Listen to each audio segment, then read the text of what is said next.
Well, we finally have our first true next-gen exclusive title, with Returnal on the PlayStation 5. And as one of the few people who got one without committing a crime in the process, it falls on me to let the world know what it's like to be on the cutting edge of entertainment. And if Returnal is any indication, it's as mind-blowing as you'd think it would be. On its face, Returnal feels like it was made just for me. A AAA third-person roguelike from the makers of Resogun, where you play as an astronaut stuck in a time loop on an alien planet that's full of all kinds of cosmic horror nonsense. Sign me up. But when you've been as invested in video games as long as I have been, you know, or at least hopefully know, that any game can end up being terrible no matter how cool it sounds. Not to mention, this is Housemarque's first big AAA title. Housemarque have been around since 1995, but it wasn't until 2007 Super Stardust HD that they became big names in the digital game space. Afterwards, they released banger after banger for Sony and occasionally other publishers like Ubisoft, and most of their games aimed to be throwbacks to the type of games you'd play in arcades while growing up. Games that focused on replayability through unlockables and leaderboards rather than a gripping story. Oh yeah, and I can't believe I forgot to mention this, they love particles.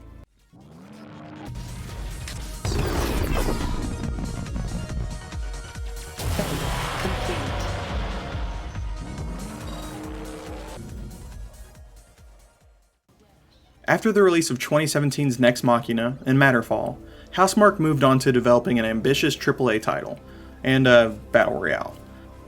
While alluding to the fact that the arcade genre is dead and they have to diversify as a studio to survive. This felt like a betrayal to a lot of their fans, and that feeling remained until Returnal was announced at the PlayStation 5 reveal event last year.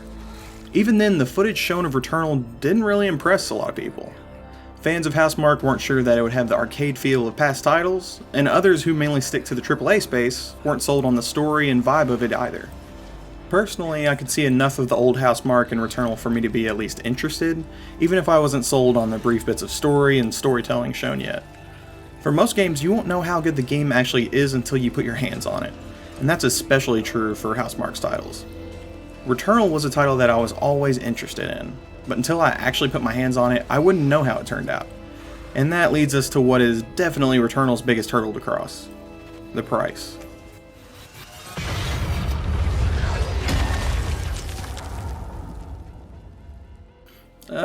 Yeah, Returnal is $70, and that's a big chunk of change.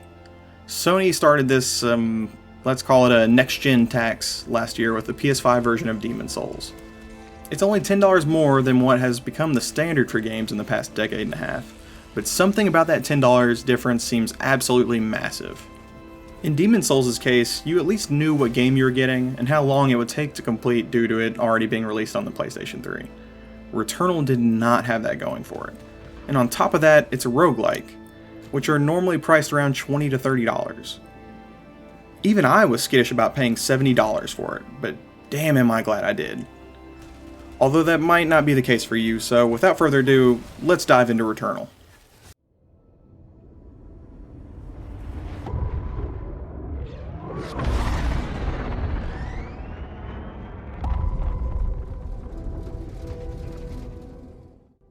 Returnal opens with some absolutely mesmerizing shots of an alien planet that feel ripped right out of a Ridley Scott sci-fi movie. This is Atropos, and you're going to be seeing a lot of it while trying to break out of your time loop. You'll make your way across 6 different biomes to be exact. Being a roguelike, the actual layout of each biome is randomized every time you die or start the game. That's because there's still no way to save mid-run. It's been almost a month and a half since its release, and there still isn't a time frame as to when or even if Housemarque will add mid-run saves. Housemarque have made it clear that they are working on a solution to the saving issue, but they aren't even sure how they're going to tackle it at this point. So chances are they'll have the update out in the year 2045 when the PS5 is readily available to all finally. Wait, I didn't even think about that. You're probably watching this in the future and need a translator. I'm not great at speaking Gen Z, so maybe this video will help. Well, as you may have seen on her live, your bestie took a major L while driving her Hellcat. Yeah, we saw. We tried everything we could in surgery, and it was sus for a while. Oh. Oh. Alright, took a breath, drank some water, cleared everything out. So let's get back to the review, so we never have to think of that sketch again. Oh, I'm getting cold chills. Alright, so I'm just going to lay it out here. The absence of mid-run saves is the biggest flaw with Returnal. I lost countless runs due to updates, my partner playing something else on the system, and just plain old crashes. On top of that, it takes around 2 to 4 hours to complete a run, which makes it all the more devastating when the game crashes while you're fighting the last boss. This only happened to me once, but dare I say that even just one time was more than enough.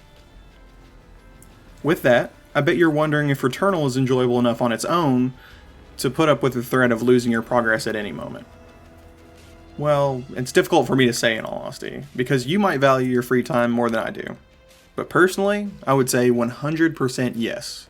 Returnal is a fantastic roguelike that I keep finding myself revisiting no matter how much content I've wrung out of it. While this is typical of roguelikes, you can complete Returnal in just a couple hours. And as I mentioned earlier, this isn't a budget-priced indie title like most other titles in the genre. It's 70 bones, which ended up being one of the main concerns for it heading into its release. Until Returnal, there really hadn't been a fully AAA roguelike, and it was a matter of whether or not the aspects that make AAA titles unique would add anything to the roguelike genre. That's hard to quantify because the only telltale signs of a game having a AAA budget are the graphics and sound design. And clearly, as you can see here, Returnal has that in spades.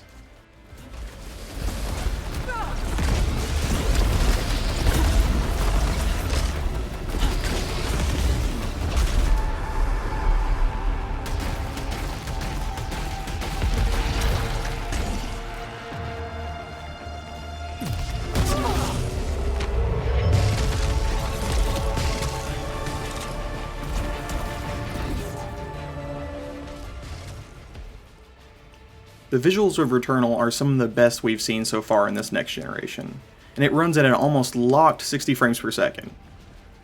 The particle effects Housemarque are known for are here, of course, and on top of that you'll face enemies that will shoot dozens of projectiles out at you at a time.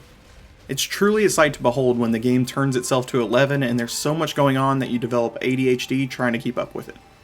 The moments in between those are just as beautiful too.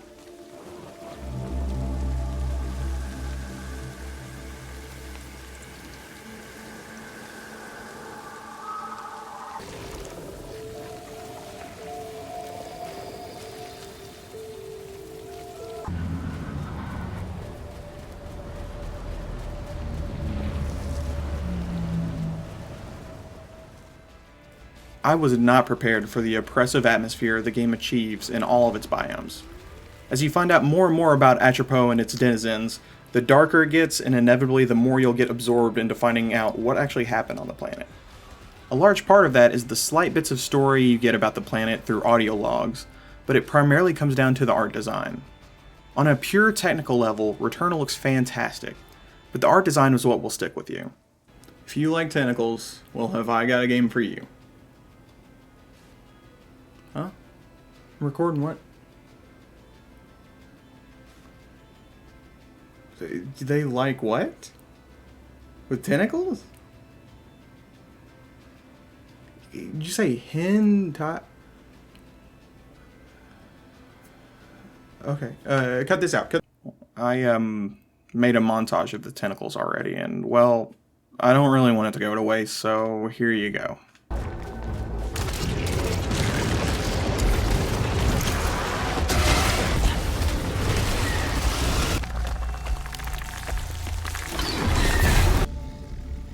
Encountered a small life form. Seems docile.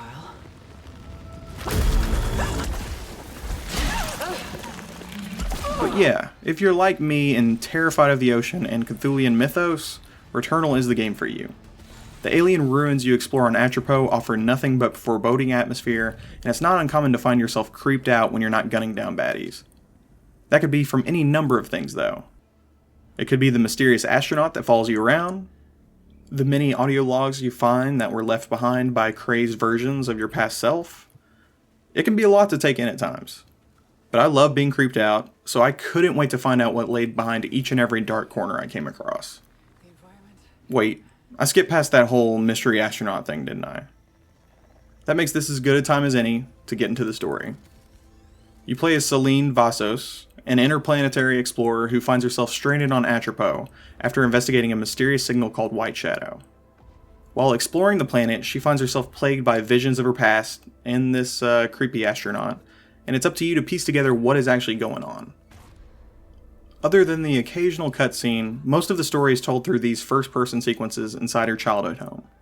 These get increasingly more and more unnerving the further you make it into the game, and they also employ some surprising storytelling techniques on top of that.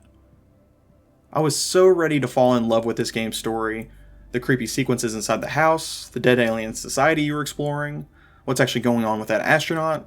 It's just all so absorbing. Which made it all the more disappointing when I came to find out that the game didn't really have an answer to most of those mysteries. I'm definitely not going to spoil anything here, but I was disappointed that the game leaves a lot up to interpretation.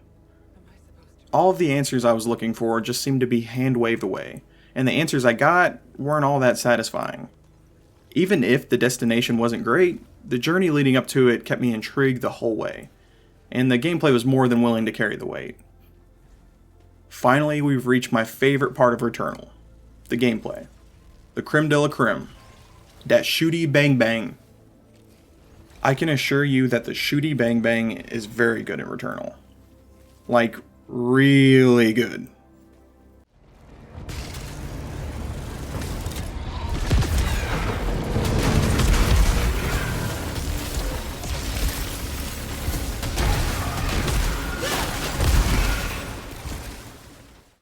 The movement is pure bliss. The actual shooting feels fantastic thanks to the haptics in the DualSense controller. The DualSense adds so much to the experience, and it's one of the best uses of it to date. You feel every raindrop, you know exactly when you have successfully reloaded your weapon, and the tension on the triggers allows you to switch between alt-fire modes effortlessly. Every gunshot and every dash just feels so satisfying, and it's the reason why I've been revisiting Returnal long after I completed it. Returnal combines the arcade bliss Housemarque's known for, with the combat arenas you find in games like Doom Eternal. It's a perfect combo, and it's something I never knew I wanted. In the same way Doom Eternal requires you to be precise, while at the same time constantly moving, Returnal also rewards you in that same way. If you're at full health when you find a health item, it will contribute to increasing your overall health, no matter if it's the corresponding item or not.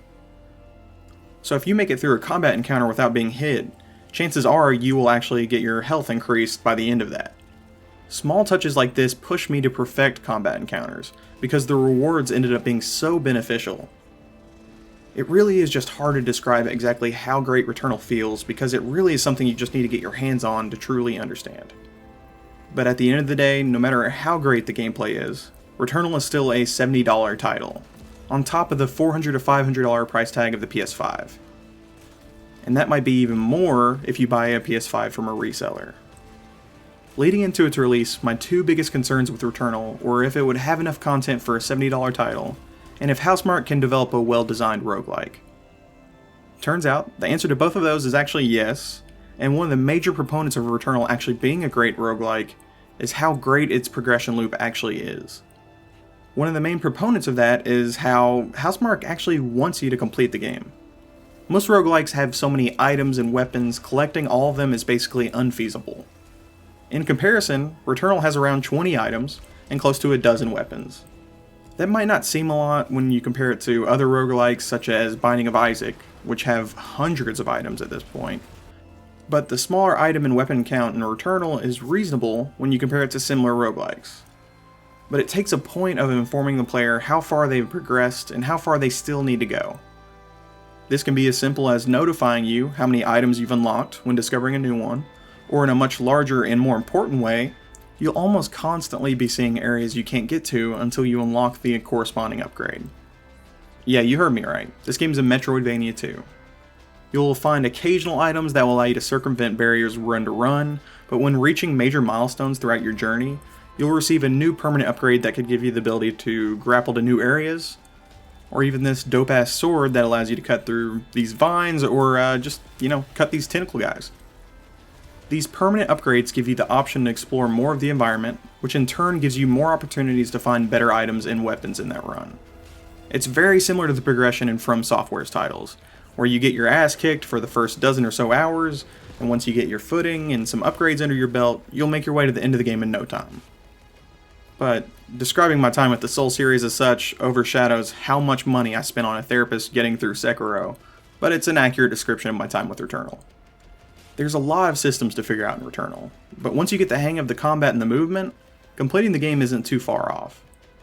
My favorite system within Returnal, and the feature that most differentiates it from other roguelikes, is the malfunction system. You'll find loads of resources that have been corrupted in your time on Atropos, and to actually obtain them you have to risk gaining a malfunction that could limit you in any number of ways. To get a much needed health item after an intense fight, you might have to kill 10 enemies, but in the meantime, all of the enemies will leave behind a pool of acid upon their deaths. Parasites work similarly. They're little tentacle buddies who give you perks while also putting you at a disadvantage, and removing them takes more effort than the normal malfunctions. Both malfunctions and parasites allow you to create your own builds like other roguelikes, but in a way that's much more understandable. Where I always get stuck in the weeds when it comes to roguelikes is finding a great build tailored for specific runs. I almost always aim for a particular build and will die trying to make it work. But Returnal pushed me away from that. With the randomness of the malfunctions, you never know when your build will become completely useless, and you'll have to scramble to find any advantage you can get. It's more than the optional gambling you often find in roguelikes.